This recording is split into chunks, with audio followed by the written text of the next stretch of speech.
Dr. Heinz who's from the University of Findlay in Ohio, but who writes all sorts of stuff about Pittsburgh, is going to talk about Steel and Electrical Men of Pittsburgh. That was his title. So all the big rich guys, we're going to hear their stories come out of some of his books. In January, I had announced that Pamela's was going to talk, and they had a death in the family and it's not going to work. But many of you know this is an anniversary for Rod of Shalom, and the Rabbi Young, has agreed to come and talk about Rod of Shalom, and also, which is really in Shadyside, but is such an institution here that we want to hear from him, and also to talk about some of the history of the Reform movement in this country, because Rod of Shalom had a lot to do with that. You may have seen an announcement in the paper about a memorial unveiled in the North Hills of something called the Pittsburgh Compact, or which was a pardon me? Platform, which is a key step in Reform Judaism that came out here, and we'll get into that. In February, a speaker who's come many times, Elizabeth Rourke, who helped provide most of the pictures for our book, will speak this time on Chatham University. In March, we're doing something I wanted to do for a long time. We're going to take a look at the history of the fire department. And then in April, the gentleman who works down at the Allegheny County Jail in the historic operation is going to talk about the jail and Henry Richardson, the famous architect. So I think we got a nice varied program. We'll announce the rest of the year shortly. We're a volunteer organization. Our meetings are open. You don't have to be a member, but we do have membership forms in the back, and we'd love to have you as a member for a nominal fee. And we welcome you, and I think it's right around the time. Our speaker tonight is Joel Tarr, who's the Richard Caliguiri University Professor of History and Political Science and Policy at Carnegie Mellon. We had a little problem this week, and Monday morning, lo and behold, the Post-Gazette announced that Richard Caliguiri was speaking tonight. we didn't think we had that kind of power. Joel has really many things, but one of the recent works he's been focusing on is the role of horses in Pittsburgh, and we're glad to have him come and talk to us tonight. Thank you. I'm sorry. That's the good. Before Joel speaks, Esther Tucker has a poem to read. Esther is one of the charter members of this group, and you'll understand how this all fits together. I'm sorry you had to remind me.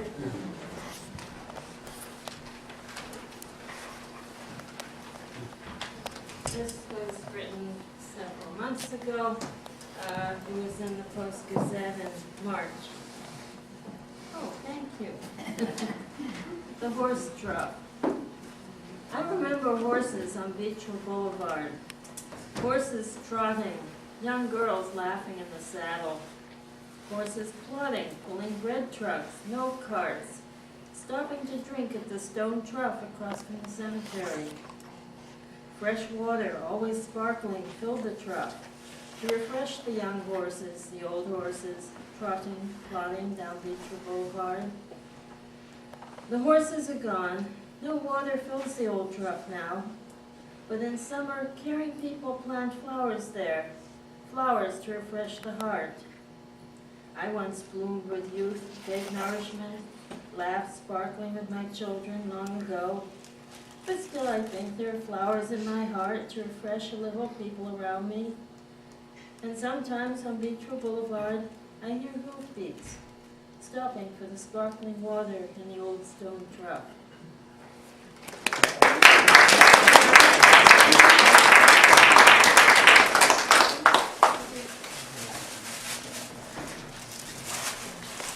I didn't notice the podium was going to use it. I want to thank you, Esther. That was lovely. I read it before.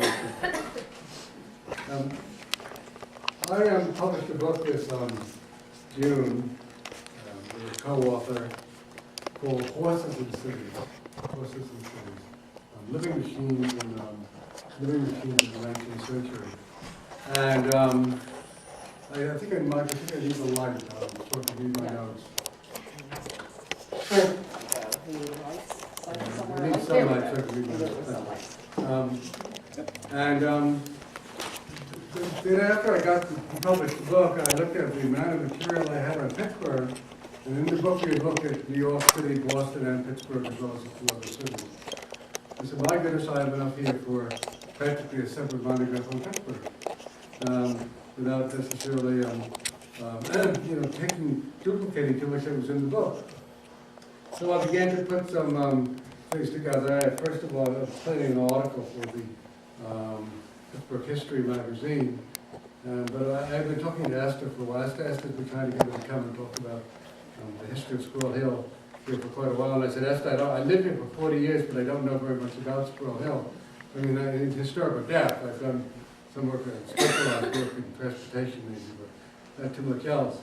But when she asked me again, I said, well, perhaps what I could do is come and talk to your group about horses in Pittsburgh. And not Squirrel Hill specific, but Pittsburgh specific. Now, what I'm going to do is I have about 40 slides, and I'm going to mean the slides a little bit of my talk, but the slides don't necessarily exactly correspond to the words, things I'm going to be talking about. So I'll probably jump around a little bit. But the thing I think we have to realize is that the horse in the city, and how many horses were there in the cities, by the way? Well, probably a maximum of about 3.5 million horses in American cities, about 1900.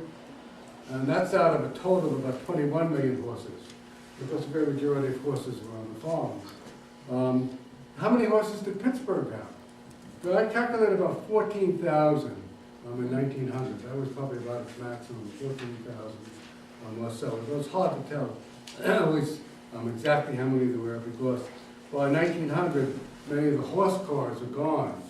But let's say it's around 14,000.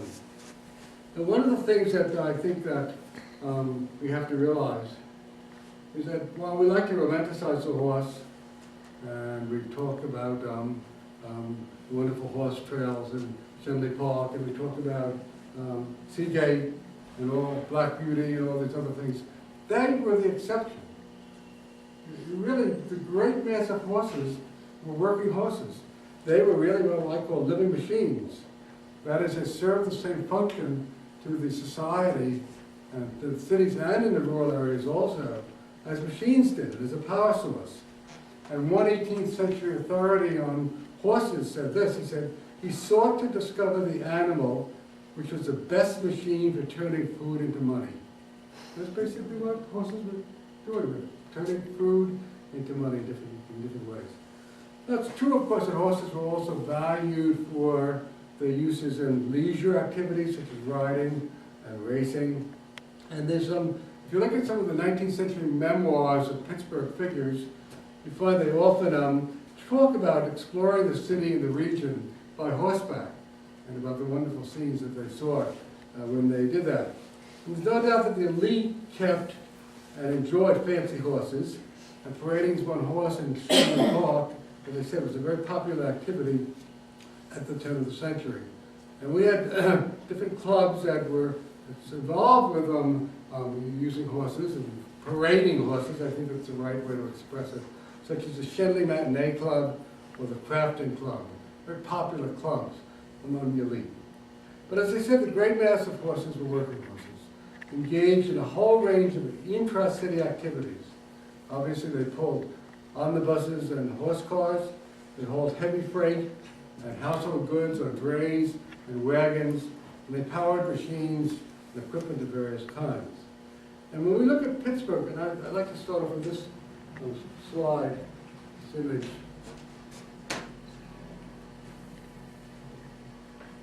What we see here is these one horse and two horse drays or wagons are carrying goods from the Monongahela Wharf to various parts in the town.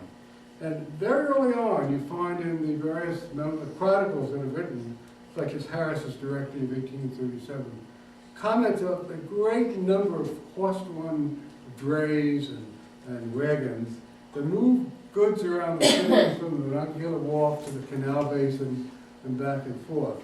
In 1837, Harris noted that there were 180 licenses, that he had a license for horse and wagon taken out for drays, wagons, and carts. There probably were another 100 or so that were unlicensed. Now, many of the draymen, what a dray is a one-horse vehicle, basically. I actually have a picture of one. Let's see if I can sort of synchronize this as I go along. Yeah, this is great. A one-horse vehicle. Many of the draymen were independent owners. They owned their own wagon, and they were very proud of their activities. In 1880, the census recorded over 1,100 draymen, hackmen, and teamsters in the city of Pittsburgh. And in Pittsburgh, for much of the 19th century, they often paraded on festival days in white smocks, standing on their vehicles as they highlighted the labor parades. It was a craft that people took great pride in. Not only in Pittsburgh, it was true in other cities also, though. Now, increasingly, however, the independent draymen, many of whom, as I said, were individual owners, disappeared. In the late 19th century, large firms that employed teamsters and operated many wagons, and many of them were not one-horse wagons, took over. Now, initially, most of the draymen were Irish. They had Irish backgrounds, and many teamsters were Irish also. But increasingly towards 1900, African Americans acquired jobs as draymen, as teamsters. And by 1911, African Americans composed about half of the city's teamsters. Many of them worked for large companies, though. They did not own their own horses or wagons. Now, another thing that horses did was that they furnished stationary power. These are pictures of someone. I'm not so sure of these. These are pictures of. I mean, look at this downtown street, lined with horse-drawn wagons, about in the 1890s. And of course, horses did all kinds of things. The mail. You can't read that, but there's an ice cream wagon on the left. Pure distilled water sold in the streets. These are all Pittsburgh pictures. I'll tell you when it appears it isn't. Three-horse team. This is an ambulance, a picture, not a photograph. This is not a photograph of the Pittsburgh horse-drawn ambulance, but I'm sure there are some in the archives of the hospital. And then this is one of the really interesting pictures. This is the 22-horse team that took the mausoleum of Heinz, to the cemetery when he passed away. And when I think it's an amazing picture, not only because they're 22-horse teams, it's very hard to find pictures that show you a lot of horses pulling teams, a lot of large teams such as 5 or 8 or 10 horses or 12. But if you look at the literature, you find a lot of comments that these very large teams were quite common in the city of Pittsburgh, particularly around the steel mills and the iron mills. It pulled all these heavy goods on the sites and between the sites. I suspect again there may be some pictures in the archives of some of the steel companies or iron and steel companies, but I haven't been able to find them. As I said, they furnished stationary power. And one thing they often did, obviously a fire, which furnished fire and police services too, of course. This is the Eagle Fire Company, a volunteer fire company from the 1840s. And this is the Crafton Fire Company, a little later, bigger, but obviously a bigger wagon, a bigger piece of equipment. Now, okay, this is the picture I was looking for. This is really, I think it's an amazing picture, quite frankly. It's not a Pittsburgh picture, though. It's a San Francisco picture. It used to be the dust jacket of my book. I have that picture of the dust jacket.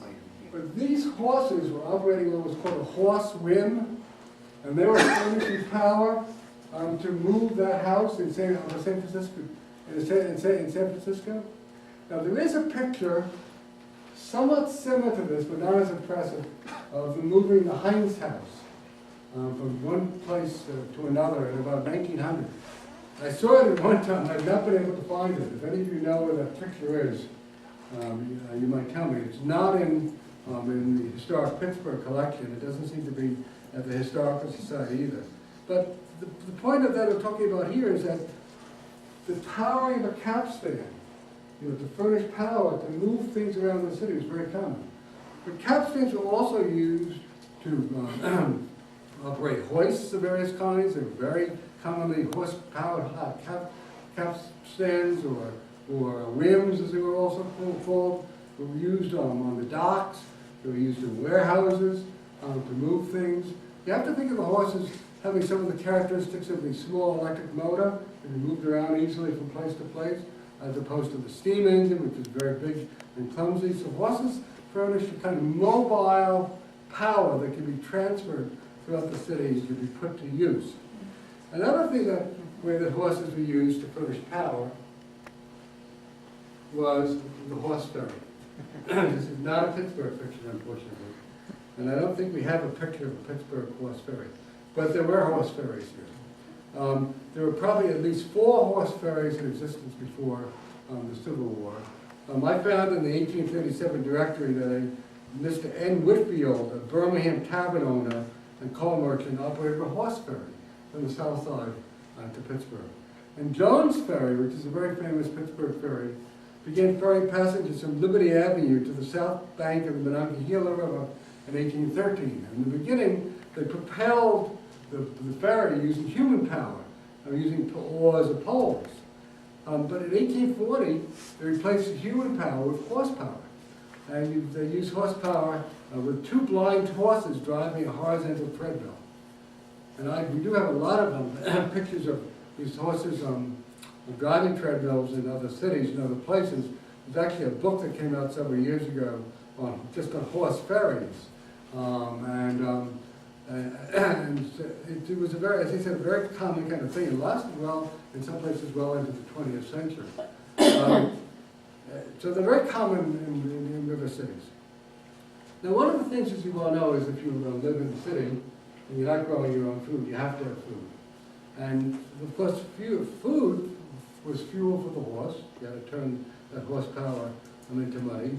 And they required large amounts of food, obviously. You can imagine with 14,000 horses in the city, how much food they required. They largely ate hay and oats. Hay and oats. Now, some owners tried to feed corn to their horses, because it was cheaper. But what happened was that the horses did not operate very well on the corn, and that's because they didn't give the niacin that they needed for their energy. Now think about hay. Some of you probably been on hay rides and you've seen hay growing and carted around and so on. And you realize it's a very bulky material. It's a very bulky material. It's very difficult to transport economically for long distances. And what does that mean? It means that you're going to find cities surrounded, remember cities have large numbers of horses, they're dependent upon the horses, and they're going to be surrounded by hayfields. Many, many farmers grew hay, and oats outside the city. And so that the hay that feeds the Pittsburgh horses, for instance, is initially grown on farms in Allegheny, Washington, and Westmoreland County. I have the actual statistics of how much hay was being grown there, not necessarily how much went into the city, but we do know how many horses were there in the counties. We can work that out. Now, so that the farmer who was growing hay would cut the hay, load it on his hay wagon, horse-drawn of course, and move it into the city. Where would he take it? He would take it to a hay market. A hay market. Where were the hay markets located? One hay market was located on 5th Avenue or Liberty Avenue in downtown Pittsburgh. Another one was located at Haymarket Square. Where was Haymarket Square? In Allegheny City, directly across from the Allegheny City Market House.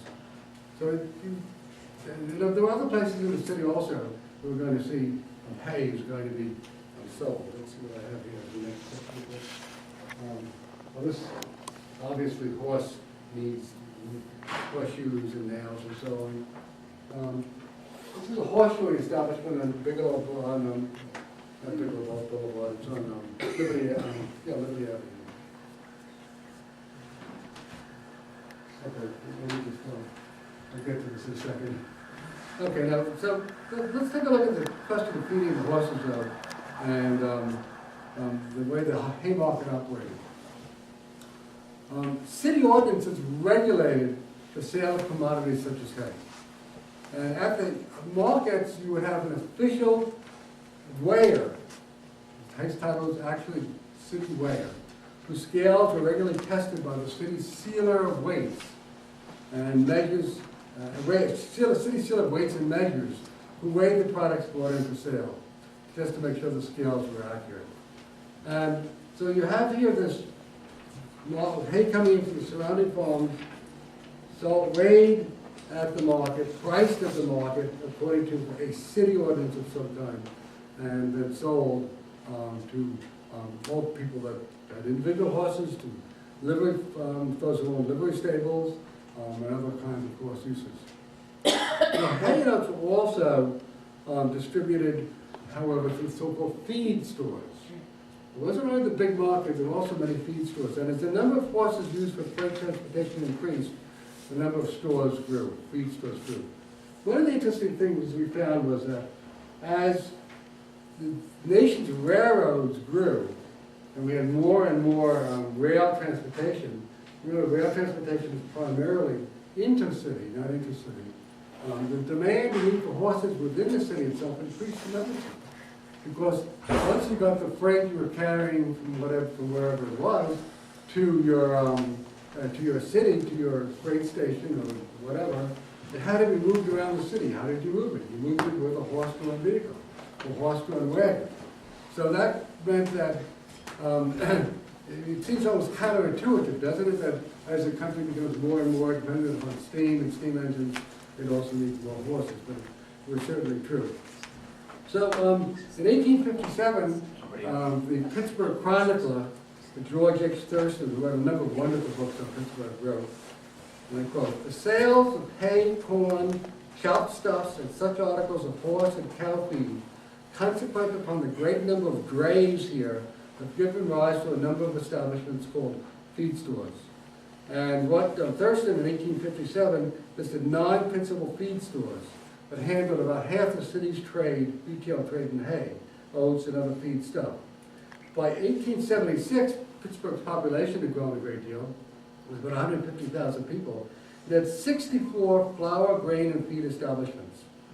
And 20 years after that, in 1896, the city had 67 retail flour, grain, and feed establishments and 18 wholesale establishments. So see, what you have here is a great growth of this, these businesses, the principal function of which is to provide for food and goods for horses. Now, one of the things we find is that the retail businesses, the feed businesses, were often scattered around the city, throughout the city in various business districts and so on. But the wholesale establishments, which increasingly took their hay off of railroads, were concentrated in the Strip District, along Liberty Avenue, adjacent to the tracks of the Pennsylvania Railroad. And that's because, while in the beginning, hay was brought in from the surrounding countryside by farmers, increasingly it was going to be brought into the city by railroads, and increasingly it was going to be brought in from growing areas in the Middle West. Now, what made that possible? What made that possible, really, is the development of a device called the hay press. Because hay was a very, very, very bulky good. And it was very, very expensive to ship hay, and that's was closely packed. And it was not until somebody invented the hay press, really basically upon the idea of the cotton press, as far as we can tell, that the cost of transporting hay to the great hay-growing areas of states like Illinois and Iowa and so on went down. And then you find that the markets around the city who have been growing hay and oats, the farmers around the city growing hay and oats, increasingly cut down upon the amount of hay and oats that they invested in and grew. Now, what do they replace it with? To a large extent, they replaced it with garden crops of various kinds. Dairy became quite popular, so that we find the city now surrounded not by a ring of farms that are growing hay and growing oats, but rather they're growing various other kinds of goods that are going to be sold in the city, and that cannot necessarily be transported for long distances at that time. But the growing of hay and the sale of hay in the city was very big business. In 1882, the Pittsburgh Grain and Flour Exchange was organized, and it handles basically the sale of oats and hay and flour in carload lots. In 1894, the exchange carried through a transfer of over almost 8,000 cars of hay and over 3,000 cars of oats from railroads to local buyers. And as they increase the amount of hay that processes in this fashion, as I said, the sale of local hay diminishes.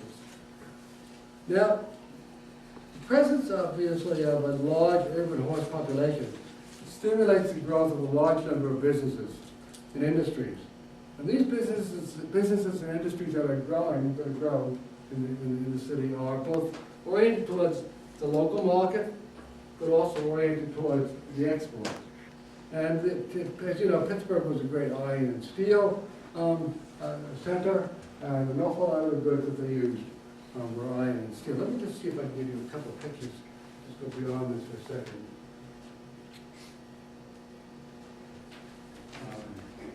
Here's that one.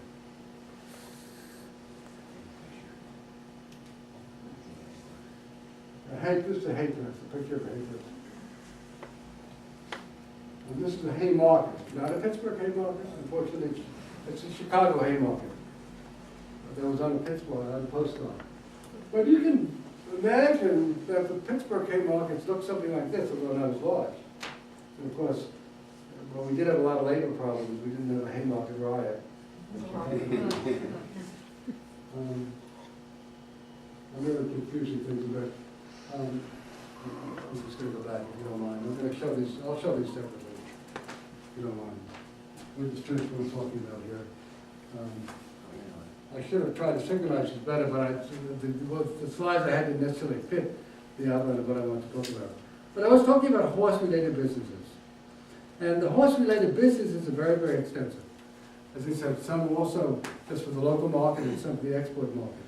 But in 1880, for instance, there were 29 carriage makers in the city, 32 wagon makers, 49 horseshoers, and 3 express companies.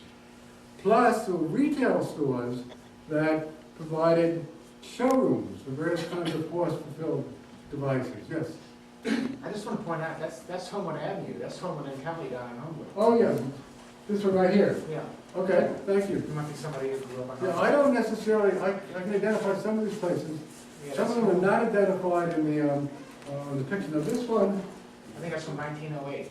yeah. This is where I got, I think I got this one down. I may have gotten it off of Historic Pittsburgh. But it's about that time period. Yeah, I'm not very good sometimes at marking down what to be marked down. Let me go on to the horse businesses though. In 1892, when Pittsburgh had a population of about 240,000 people, there were 56 harness makers, 81 farriers, and 17 carriage manufacturers. By 1900, there had 23 carriage and wagon manufacturers and 32 firms engaged in just making saddles and harness products. So there's a very, very big business here. Plus an awful lot of people. And as I said, the local market, but also the export market. There were many, many blacksmiths. Blacksmiths tended to be scattered throughout the city, as you might expect.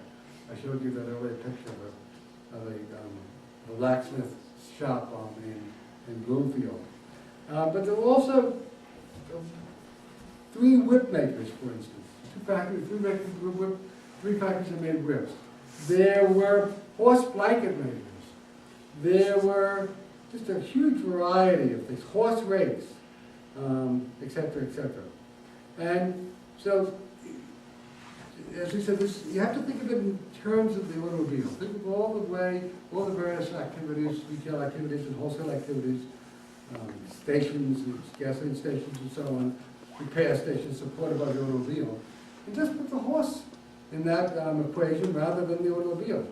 And you can see the way in which it was really a generating kind of factor for the urban economy. And they also needed other things too, of course. They needed troughs, water troughs, they needed hitching posts, and also the paving of streets with cobblestones, in many cases, was driven by the need to provide secure footing of the horses. Okay, now, stables. Horses needed food, they also needed someplace to live. They had to be housed. And we looked at the number of stables per population for several cities, and the city that had the most horses per stable in the nation was Boston. It was in 1900 at 7.8 horses per stable. New York had 6.7. Pittsburgh was very close to that. They had 4.8 horses per stable. Now, there are small stables scattered all over the city. And some of them are very fancy, and some are not fancy at all, of course. But the largest stables, and the largest stables, by the way, were those of the streetcar companies or horse companies, were located largely in the downtown area, along the river floodplains, where there was flat land and where railroads were concentrated, or they were located at the end of the horse car lines. Now, during the 1890s, we began to have building permits during the 1890s, and I was able to figure out how many stables were constructed. In the 1890s, stable construction constituted between 5 and 7% of new buildings in the city. So that's an awful lot of stables that are being constructed. But the city's largest horse barn, I had a picture of it up there before, let me see if I can put that up again. These are these already.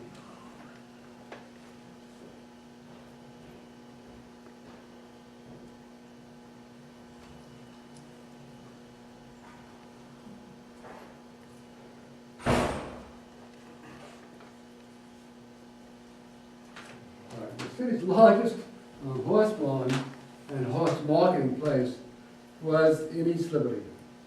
And East Liberty Stockyards and Horse Exchange. Originally constructed in 1863 by the Pennsylvania Railroad, it covered 25 acres and could accommodate 5,000 horses under a single roof, as well as thousands of hogs, sheep, and cattle.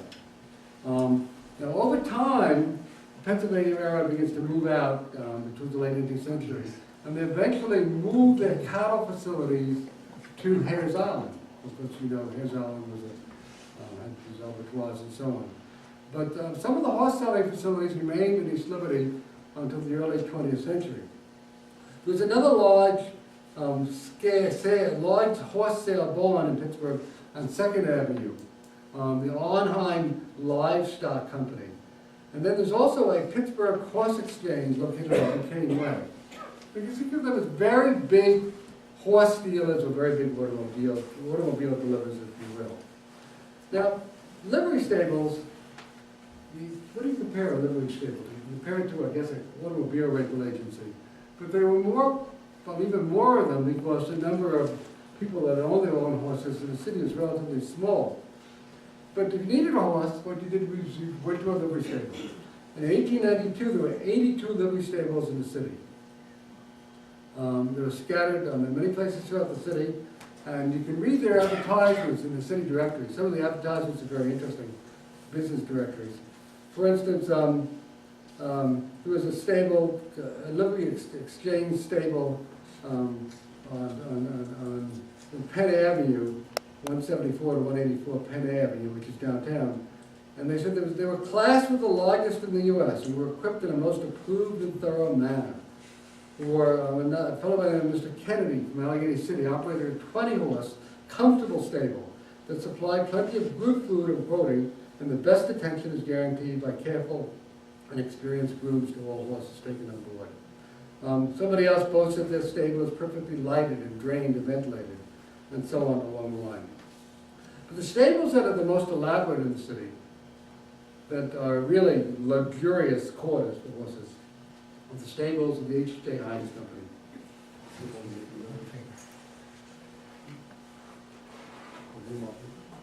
These are the stables, these are the livery stables of 1892, located scattered around the city.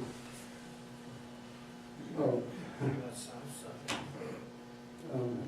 Let me make a point about this picture. This picture is in your Squirrel Hill book, but I think it's mislabeled.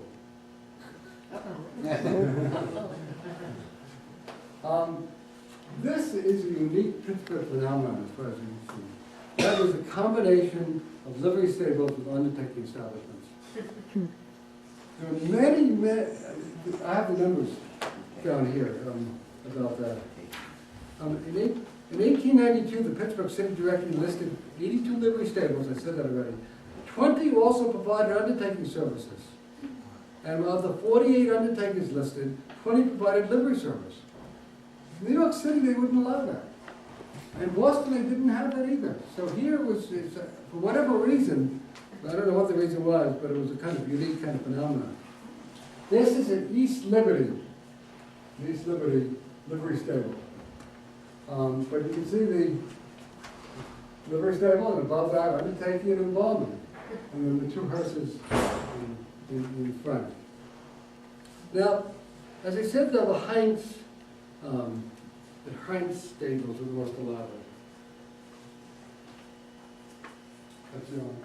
This is the Heinz stable in the early 20th century on the north side. And as I said, they really worried about taking care of the horses. And here's a horse in its stable, in the stable, and it's lay down, whatever you call where the horse is. The stall. Stall, thank you. It has a footbath. Listen, those stalls were equipped with footbaths, and they were heated also, very, very roomy. So those horses had a very luxurious time with it compared, as you might imagine, to other sources. And Heinz was very, very proud of their horses. This is a famous prize-winning three-horse team that the Heinz firm utilized and boasted of.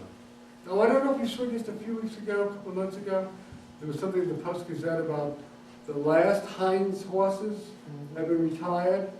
There was somebody that was actually taking care of that horse, and they were using it in ads and things like that. So they decided to stop it. I don't know why they decided to stop it. But again, here you can see these are now, of course, those buildings behind have condominiums and so on. But the famous horse, that famous prize-winning horse, drawn vehicles in front. And here is Mr. Heinz themselves, family themselves in front of their mansion, in their obviously elaborate surrey. And here's Mr. Heinz himself on his prize-winning horse. And again, the elite and the wealthy were very conscious of the importance of horses. They had many beautiful animals. They paid very high prices for them, and they liked to show them off. We have quite a bit in our book about horses in Central Park in New York City, where just all kinds of elaborate things, and people would come out on Sunday and try to outdo each other in terms of the elaborateness of their carriages and their horses. Every once in a while you find a comment in the newspaper that a butcher would try to take his family in the back of his delivery truck into the Central Park to let them also enjoy the park. And the park authorities were not very happy about that, as you might imagine. I mentioned before that the elite also were engaged in racing. This is the Shenley Oval, and where they had obviously at Surrey's racing there, the Shenley Oval. Still, when I came to Pittsburgh in 1967, there was still pony rides in Shenley Park up there, and then they had the fire, I guess, in 1970 or 71. I think the number of horses were killed in that.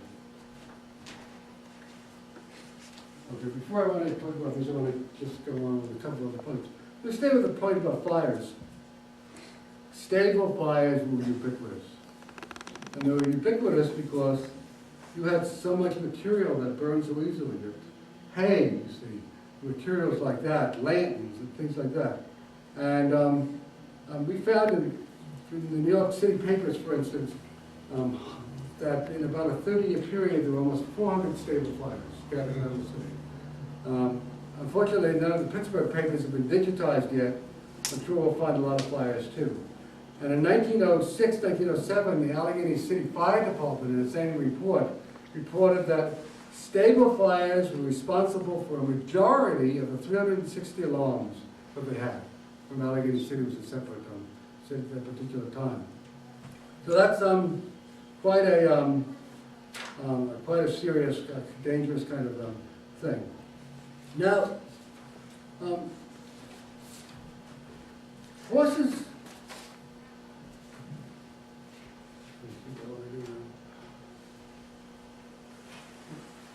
As you might expect with all those horses and vehicles in the city, you would have to have regulations of various kinds.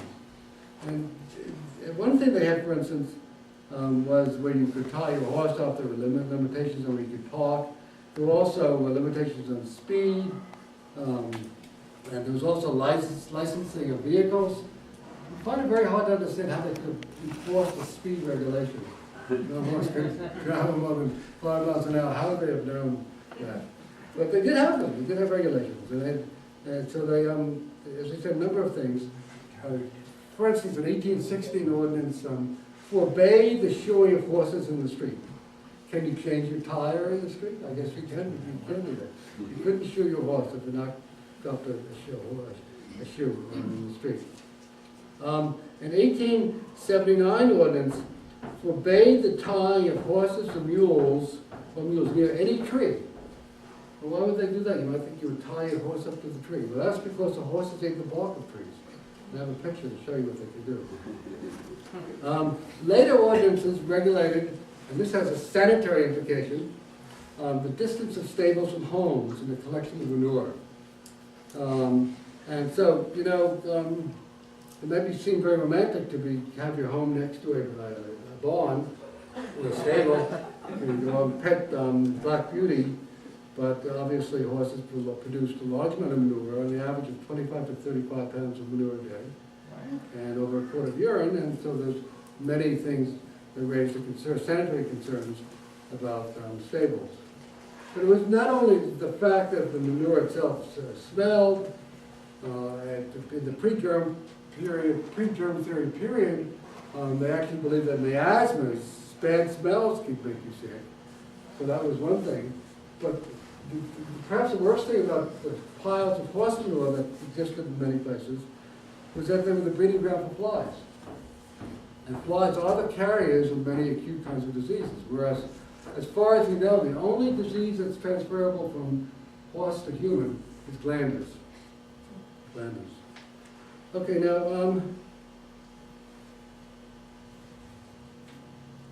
I had a figure here somewhere I wanted to.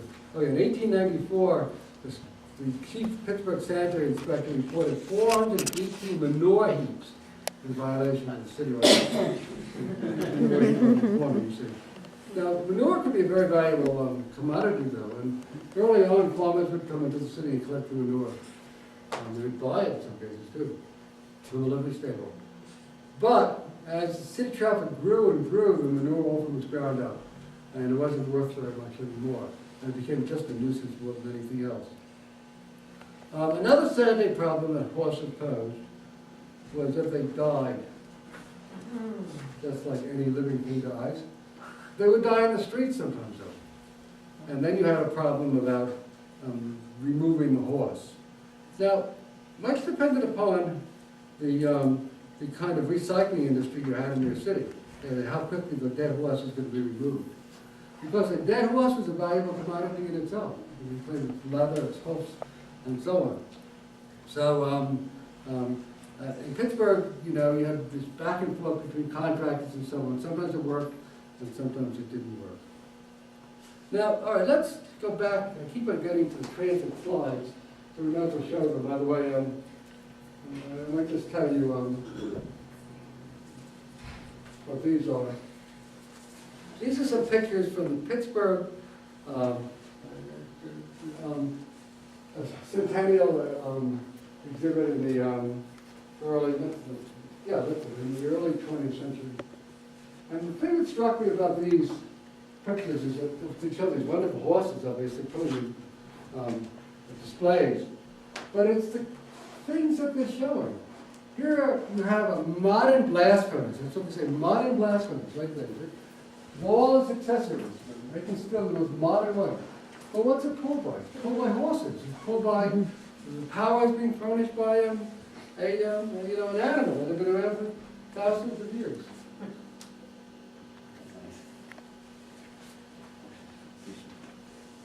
These are other pictures from I have some pictures of Illinois. This is in the York City street, Tarr Street in 1890. And that's big piles of stuff of horse removed. And this is the tree, which I found a tree that the horses had dug into, obviously. And there you can see the caption, Chester County, so it's a Pennsylvania county. And of course, we had horse troughs too. You needed to furnish water for horses. But increasingly, the city frowned on the use of horse troughs, and that's been trying to forbid them actually, and that's because horses often got sick from drinking the water. Glanders was a big problem in the regard. Oh, a few dead horses here. This is a New York picture also. And we speculate that that dead horse would not have stayed there for very long. This is a very famous picture because it was worth something. It was a commodity, like a dead automobile. How long is it going to stay on the street? And they had special devices for hoisting dead horses into the vehicles. That was going to carry them away.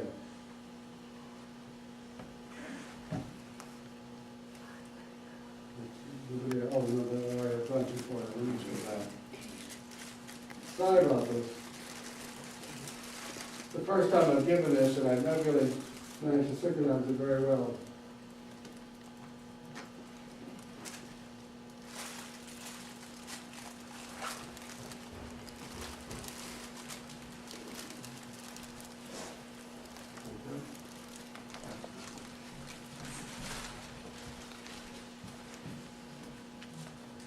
Horses are tremendously important in regard to transportation.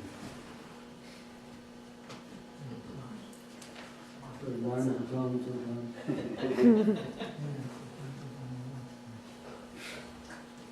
Let's start all over again.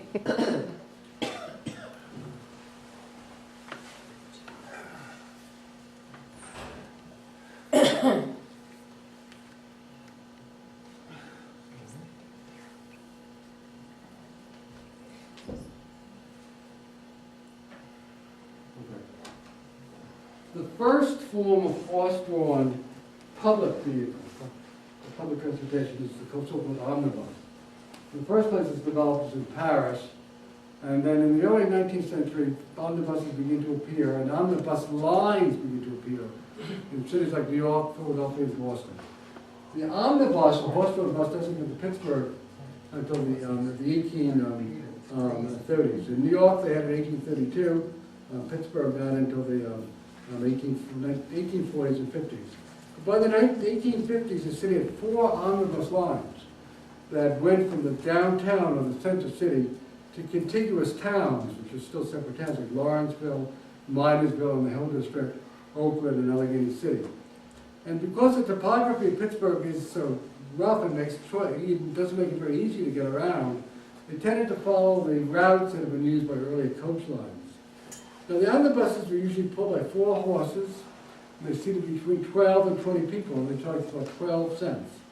And the largest line, the Excelsior, ran buses every 10 minutes from its downtown depot to Lawrenceville, along the Allegheny River, about 3 miles. Other omnibuses actually went all the way to East Liberty, following the same route. Now, there's a lot of competition between the omnibuses. So much competition that you had in the 1850s, the Pittsburgh City Council passed an ordinance regulating conditions in an omnibus depot and requiring the vehicles to stay in a certain spot. So, of course, by this time, the horse car has begun to appear. The horse car really begins in New York City in 1832, but it's not until 1851 that you begin to get extensive horse car uses in New York and later on Philadelphia and Boston. Pittsburgh develops a horse car in 1859. What is a horse car? The horse car essentially is a streetcar. The horses are going to be pulling the cars on rails. And they follow basically the same routes that have been used earlier by the turnpikes or by the omnibuses. Those that really provided the least travel resistance. By 1859, the city council had chartered 4 streetcar lines, and they tended to go in the direction of the towns that I mentioned before. That's the omnibus. By the way, this is a picture that's in your book. Does anybody know where that was? That looks, I can't make out whether it was an omnibus used for regular transportation of businessmen to their offices, or whether it was just an elite vehicle used for special occasions. Anybody know what that is? Well, anyway, I copied it, so thank you. This is where the horse car is. This is an 1863 picture. We're setting out a new horse car. The Pittsburgh horse cars tended to be smaller than Philadelphia and New York, and that's because of the hilly topography. We just needed more power to get up those hills. And this, of course, is going at Forbes Avenue towards Oakland.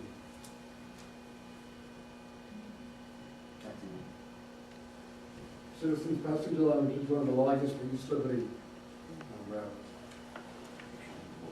Show us the way by the cobblestone streets. The companies themselves are responsible for maintaining the street to a certain distance on the other side of the track. And this is the way the lines worked in 1869. This is the 20-some-odd miles, 23 miles almost, of horse car lines in 1869. And horse cars continue to exist and to grow in length and distance and volume of passengers right through the 1890s, when you get cable cars and electrical cars. And by 1900, you've had an incredibly fast transformation. Most of the horse car lines are gone, a few remain. Most are gone, though, and electric traction is taking its place. This is kind of picture that shows you these various downtown. There's an electric streetcar, there's a horse wagon, other horse-drawn vehicles. And you get a sense of the difference in the way, how much space you have to put on the street, but also their efficiency and so on.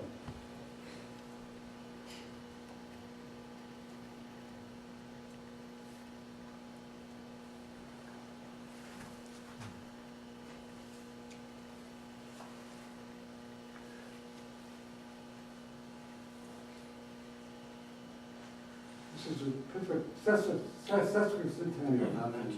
Yeah, right. The wonderful books, pictures of machine building.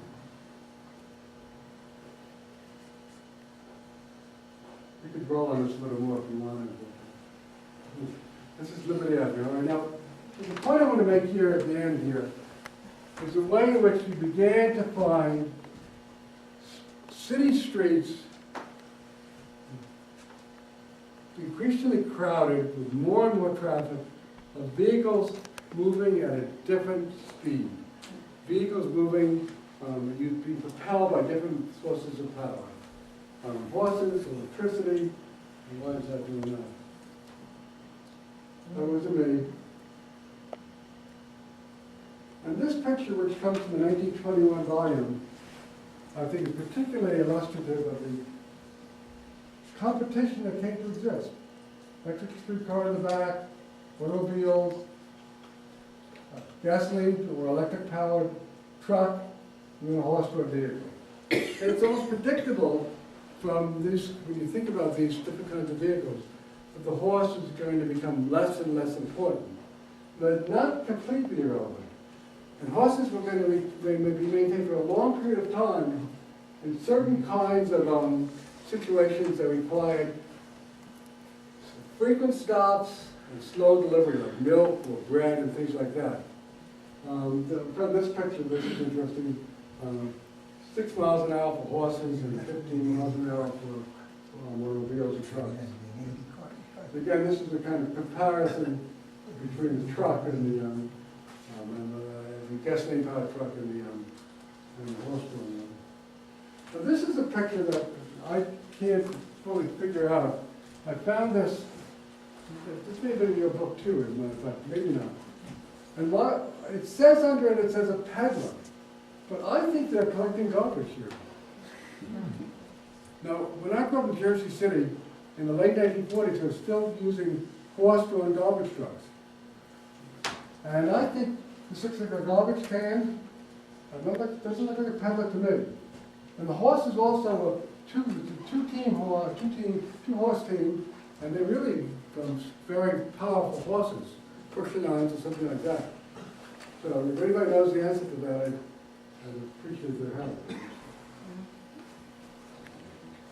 Finally, pictures of a few of the remnants of the horse era around the city. This is a stable that I found in Troy Hill, and I was told that it served as a stable for Pittsburgh Brewery. This is a stable that exists on Butler Street in Lawrenceville. And I took that picture, and then a couple of years later, I came over and they took it over and converted it into an architectural studio. They cleaned the whole front up, and of course, you can do the clean up so you can see the horse head sticking out there in front. Well, just the other day, I was told that this was the stable for the Pittsburgh coroner. The Pittsburgh coroner kept their horses there. So, learn something all the time. Okay, that's it. If you have any questions, you want to see any more, go back to any pictures, just give the word. Fire away, questions? Esther? Aside from the horse truck that I mentioned, are there any remnants of horse business in Squirrel Hill? Horse businesses? There's some stables. And several people have told me about carriage houses and stables, and I haven't gotten any pictures of them yet, but that's basically what I think would be. But don't forget, Squirrel Hill develops quite late.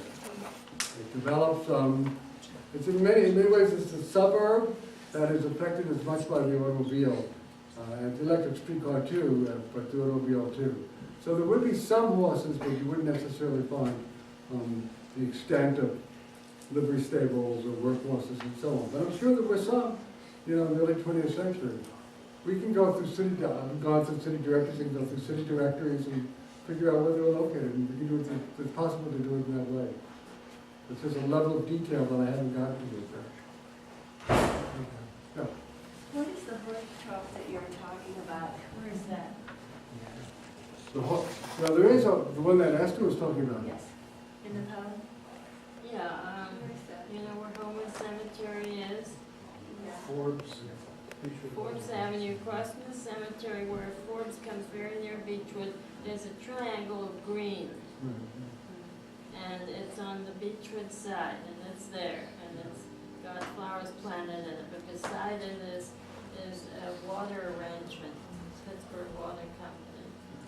And I remember when it had water in it. There actually is, in other cities, there are water troughs that have now been converted to use of flowers and things like that. But they really were forbidden, because they did have very big problems with transmission of disease. Yeah. What were the regulations for cleaning up when you were in the streets? Was the householder responsible for his bit or in front of him, or was that the origin of street cleaning? No. Well, the street cleaning really originated very early on. The cities were conscious of that. But the householder was responsible for keeping the sidewalk in front of his house clean, but not the street necessarily. So basically they tried to do something about having streetcar companies, for instance, control their own manure and so on. As long as it was a valuable commodity, it was picked up, but once it became less valuable, then it became a big problem. In many cases, it was piled up also outside of the livery stables, because what they liked to do was season it. It was worth more as fertilizer for season.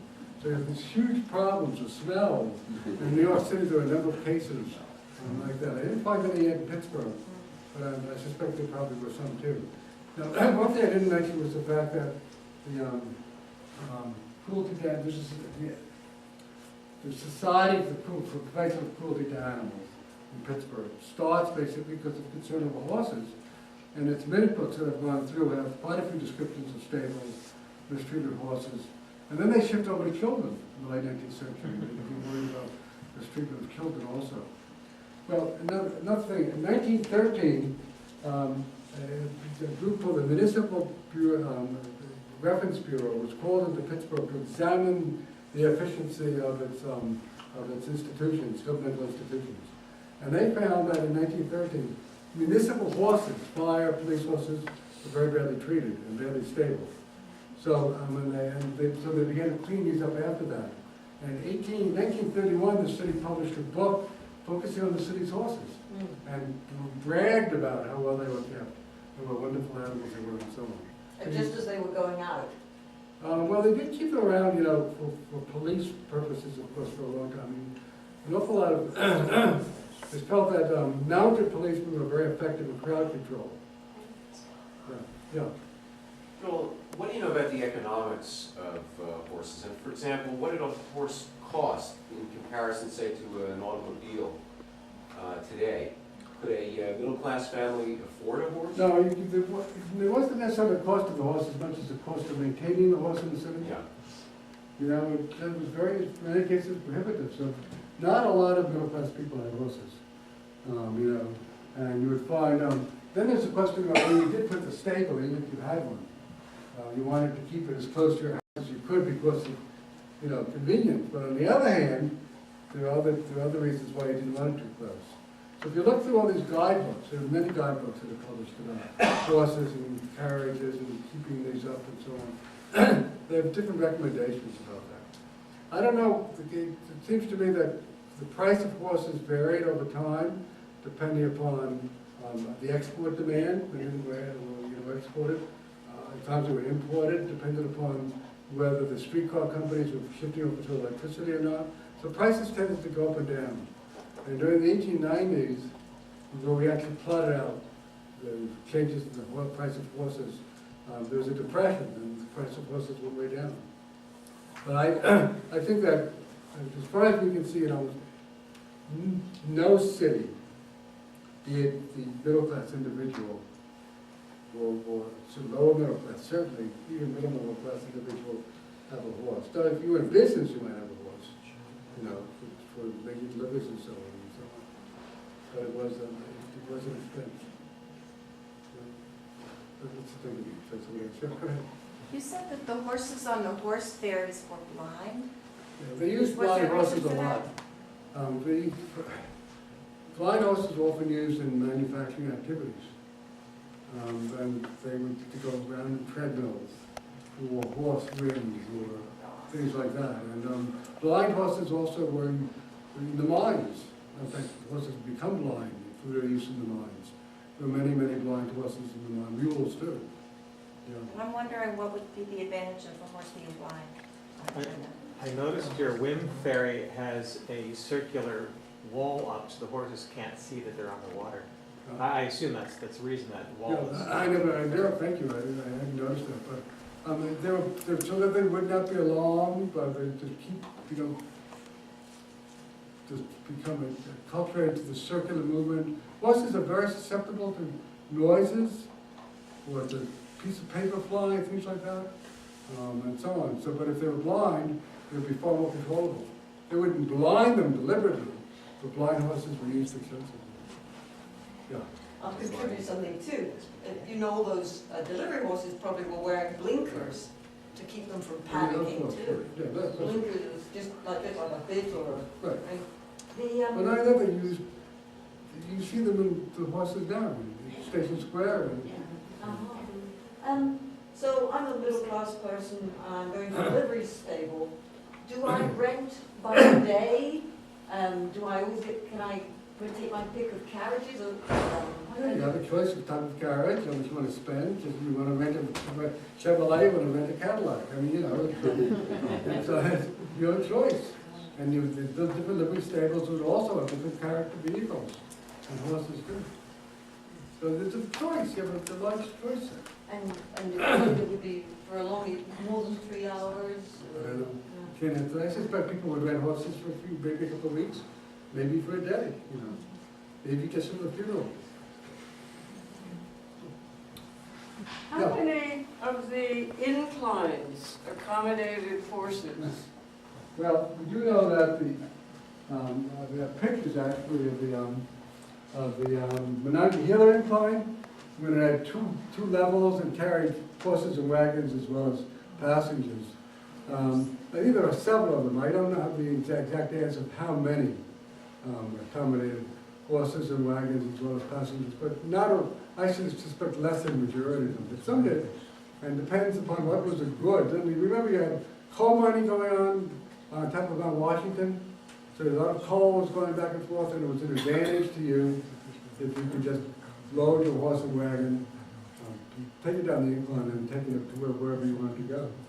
But I don't think the cane incline ever carried horses, for instance, of the two that we have left now. I've seen pictures of a lot of other inclines, and I don't think I've seen one that could really show you the kind of the size and the capacity that the Menangi Hill incline had. Yes. I read somewhere that there's one building I know of in Shadeside that has a horse history, and that's the Hunt Armory. They used to have horse shows there. There's a sort of horse history. Well, I'm sure it does. It was built in the late 19th century. It was built as reaction, one of the reactions to the railroad riots of 1877. You know, so it was in existence by that time. So I'm sure that they had horses stabled there also. And of course, if you were going to put troops there, you would want to have cavalry there also. What you were concerned with was disorder, civil disorder. As I said, I'm struck by the absence of information about the horses used by industry, though. I suspect there's a lot more. I've seen enough hints about it. But we know, I have the files of the National Steel Company for the late 19th century for their stables, how much they paid for their horses, how much they paid to feed them, and so on. But I'm sure that Carnegie, I have letters from Andrew Carnegie. He was buying horses, but for himself, for elite use, but I don't have anything about Carnegie Steel. Somewhere there are those records that they've not been destroyed. We could learn a lot more.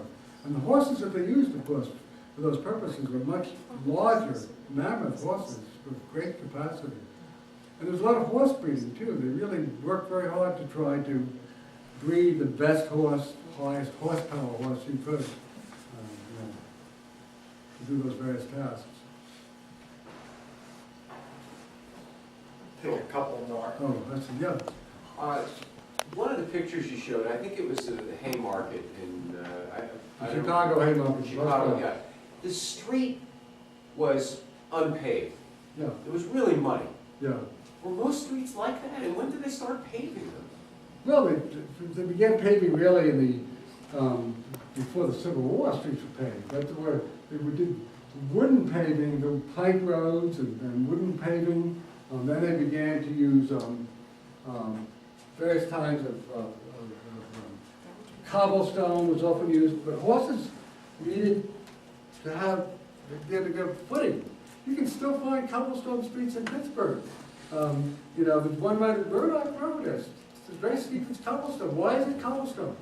There's a street in the Hill District on the west side of the hill, as you go down on the left side, that must have been put in, I'd say, probably about the 1870s. You know, it's all cobblestone. There's some on the north side that are still like that. And I have no doubt that they're there, that they're done like that, because to furnish better footing for horses as they either went down or up the hill. They certainly didn't do it for automobiles, right, or bicycles.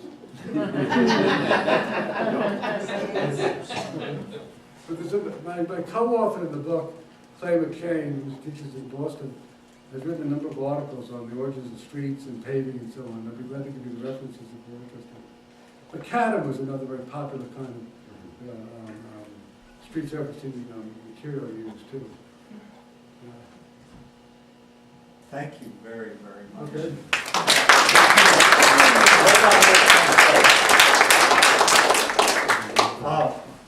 We had a wonderful speech tonight, originally prepared for us.